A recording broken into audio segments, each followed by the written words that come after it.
Bienvenue à notre émission de chaque semaine, La simplicité et de l'Évangile, une émission de la chaîne YouTube Histoire Sacrée. Aujourd'hui, nous célébrons le 22e dimanche du temps ordinaire de l'année liturgique B.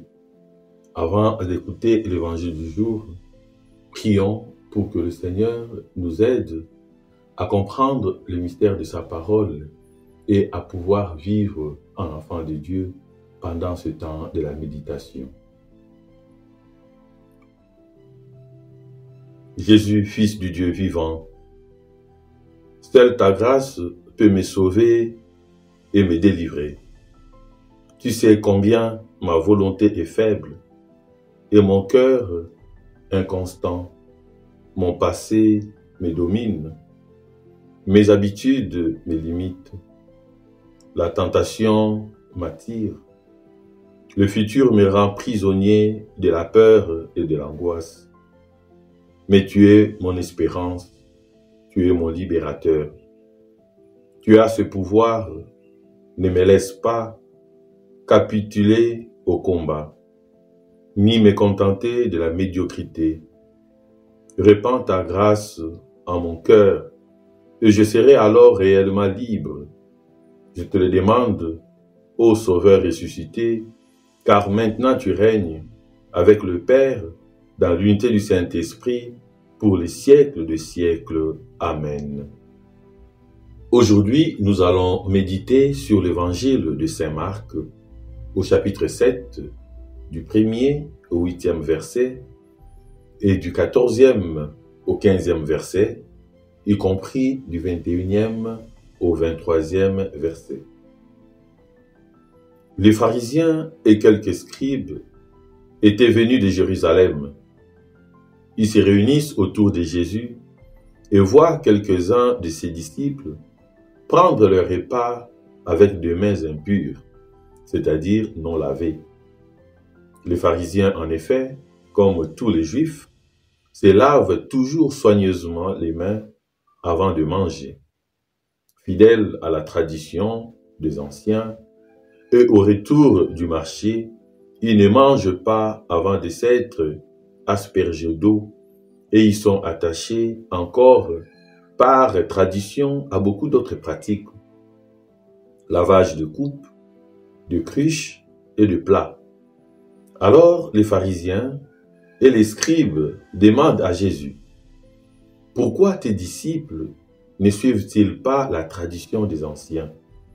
Ils prennent leur repas sans être lavés les mains. » Jésus leur répond: « Isaïe a fait une bonne prophétie sur vous, hypocrite, dans ce passage de l'Écriture. Ce peuple m'honore des lèvres, mais son cœur est loin de moi. Il est inutile le culte qu'ils me rendent. Les doctrines qu'ils enseignent ne sont que des préceptes humains. Vous laissez de côté le commandement de Dieu pour vous attacher à la tradition des hommes. » Il appela de nouveau la foule et lui dit: « Écoutez-moi tous et comprenez bien. Rien de ce qui est extérieur à l'homme et qui pénètre en lui ne peut le rendre impur. Mais ce qui sort de l'homme, voilà ce qui rend l'homme impur. Car c'est du dedans, du cœur de l'homme, que sortent de pensées perverses, inconduite, vol, meurtre, adultère, cupidité, méchanceté, fraude, débauche, envie, diffamation, orgueil et démesure. Tout ce mal vient du dedans et rend l'homme impur. » Acclamons la parole de Dieu. Louange à toi, Seigneur Jésus.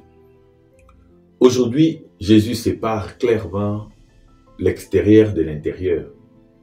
Ce qui est extérieur prend un sens ou de la valeur si et seulement si il manifeste ce qui se vit à l'intérieur de nous-mêmes. Parfois, comme des pharisiens, nous excellons à des pratiques extérieures. Et pourtant, notre cœur est loin de Dieu. En suivant l'évangile d'aujourd'hui, Nous devons faire cet effort de quitter le monde extérieur pour le monde intérieur. C'est-à-dire prendre en compte ce qui se murmure dans nos cœurs. Prendre en compte ce qui se vit dans nos cœurs. Prendre en compte ce qui se passe à l'intérieur de nous-mêmes. Et si nous regardons bien, ce qui nous détruit, ce n'est pas vraiment ce qui vient de l'extérieur. Toutes ces pensées mauvaises, orgueil, adultère, insultes, démesure, éclat de voix et le reste, viennent de l'intérieur de nous-mêmes. Et ici, nous pouvons bien comprendre la différence entre une tentation et un péché. La tentation nous vient de l'extérieur et ce n'est pas encore un péché. Mais si nous intégrons cette tentation, si nous répondons à cette tentation, si nous réagissons mal face à cette tentation, c'est à ce moment-là que nous péchons. C'est-à-dire le péché vient de l'intérieur et non de l'extérieur. Et dans notre vie, ce qui nous détruit au quotidien, ce n'est pas ce que les gens disent de nous. Ce n'est pas ce que les gens nous font subir. D'ailleurs même, nous avons des martyrs, nous avons des saints, simplement parce qu'ils ont été torturés au nom du Christ. Mais ce qui nous amène en enfer, ce qui nous détruit, ce qui nous conduit au péché, c'est ce qui vient de l'intérieur. Ce que nous pensons dans nos cœurs, nos intentions mauvaises. En conséquence, un lavement de mains ne peut avoir de sens que si notre cœur est vraiment purifié. Parfois, nous voulons laver l'extérieur. Nous voulons donner une impression positive. Mais ce que nous vivons dans nos cœurs est vraiment catastrophique. Si nous voulons que les êtres humains nous trouvent bons, nous trouvent gentils, à l'extérieur, nous trouvent propres, nous devons commencer par nettoyer l'intérieur de nos cœurs. Comme disait encore le père André Follon, mon maître spirituel, l'ordre conduit à Dieu. Et cet ordre doit commencer à l'intérieur de nos cœurs. Cet ordre doit commencer dans notre propre vie, afin que cela prenne une dimension extérieure. Ce qui est extérieur ne peut jamais faire notre bonheur, parce que l'extérieur est éphémère. Mais l'intérieur, c'est ce qui reste, c'est ce qui est éternel. Je me rappelle encore un prêtre qui me disait, quand il se balade, il n'aime pas faire de photos, il aime plutôt photographier les lieux avec son cœur. Parce qu'en photographiant avec son cœur, cela reste éternellement. Mais en photographiant, à partir d'un appareil photo, l'appareil peut se perdre et il va perdre toutes ces images. Je pense que nous aussi, dans notre foi, dans notre façon de faire, nous devons nous attacher à ce monde intérieur pour que tout ce que nous connaissons, tout ce à quoi nous croyons, tout ce que nous faisons puisse demeurer vraiment éternel. Ici, Jésus annonce vraiment une doctrine tout à fait nouvelle. Les pharisiens ne sont pas vraiment préparés. Parce que, comme vous le savez, et péché pour nous, c'est que les gens ont vu, ce qui est extérieur. Si on ne m'a pas vu, c'est-à-dire, je n'ai pas péché. Or, nous oublions que le plus grand péché, c'est ce qui se médite du fond de nos cœurs. C'est toutes ces intentions mauvaises que nous avons pour nos frères et pour nos sœurs. C'est cette intention de détruire, cette intention de faire du mal. C'est ça le vrai péché. Ce n'est pas l'impression que nous donnons de l'extérieur. Il y a de ces personnes qui sont dans les prisons. Nous disons ce sont des malfaiteurs. Mais peut-être ce qu'ils ont fait n'est pas plus grave que ce que nous faisons au quotidien, en cachette. Et le Seigneur aujourd'hui veut que nous puissions sortir de cette religion purement extérieure pour une religion intérieure, c'est-à-dire une religion vraie, qui sauve et qui demeure. C'est vrai que différentes pratiques extérieures nous donnent le sentiment de sécurité, parce que parfois nous sommes angoissés, nous en sommes dans la peur, simplement parce qu'il y a l'incertitude. L'incertitude angoisse, l'incertitude fait peur. Pourquoi? La foi est une certitude. Croire en Jésus, c'est être certain que le Christ est là pour nous sauver. Quand nous perdons la foi, quand nous perdons la certitude, nous sommes dans la peur, nous sommes dans l'angoisse. Et quand on est dans la peur, dans l'angoisse, on cherche une sécurité vraiment extérieure. Mais une sécurité intérieure, en nous purifiant dès l'intérieur, en pensant à ce qui est bien, en ne faisant que le bien, même notre action sera transformée. Nous le savons que Jésus prêchait par sa parole et par son action. Et cette parole vient de l'intérieur. Cette parole est l'esprit. Et pourquoi pas nous aussi, dans notre vie, dans notre quotidien, que nous puissions faire en sorte que nos pensées soient remplies de la gloire de Dieu. Nos pensées soient remplies de bien. Si nous prenons l'option de marcher suivant la voie du Seigneur, même par réflexe, nous allons continuer à faire le bien. L'enseignement d'aujourd'hui nous invite à nous ouvrir à ce que l'Esprit nous propose, à ne pas seulement nous accrocher à nos sécurités purement extérieures. Laissez la grâce de Dieu nous conduire. Laissez la grâce de Dieu nous illuminer. Laissez un peu de côté toutes ces sécurités qui sont vraiment éphémères, qui nous détruisent. Pour ce, nous devons vraiment faire la différence entre nos habitudes et le commandement de Dieu. Il y a parfois une forte confusion.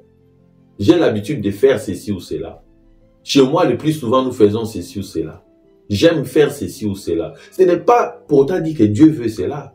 Ce n'est pas pour autant dire que Dieu demande cela. Ça peut être mon habitude, mon comportement, mon caractère, ma façon de faire. Mais ce n'est pas la façon de Dieu. Il faut faire vraiment une différence. Et à un certain moment, on est embrouillé simplement. On veut que les autres adoptent nos habitudes. Adoptent nos habitudes alimentaires. Adoptent nos habitudes vestimentaires. Mais non, ce n'est pas vrai. Ce n'est pas le commandement de Dieu. Et cette confusion détruit le monde jusqu'aujourd'hui. Détruit l'Église jusqu'aujourd'hui. Parce que nombreux sont ceux-là, quand ils prennent le pouvoir, ils prennent un poste, ils veulent prendre leurs habitudes, faire leurs habitudes comme un commandement de Dieu, comme un commandement de l'Église, comme un commandement de la maison. C'est faux et archi faux. Être un homme intérieur, c'est vraiment arriver à faire ce discernement. Qu'est-ce que j'ai comme habitude et qu'est-ce que le Seigneur me demande? Qu'est-ce que le Seigneur demande au monde? C'est de cette façon qu'on peut construire un monde nouveau.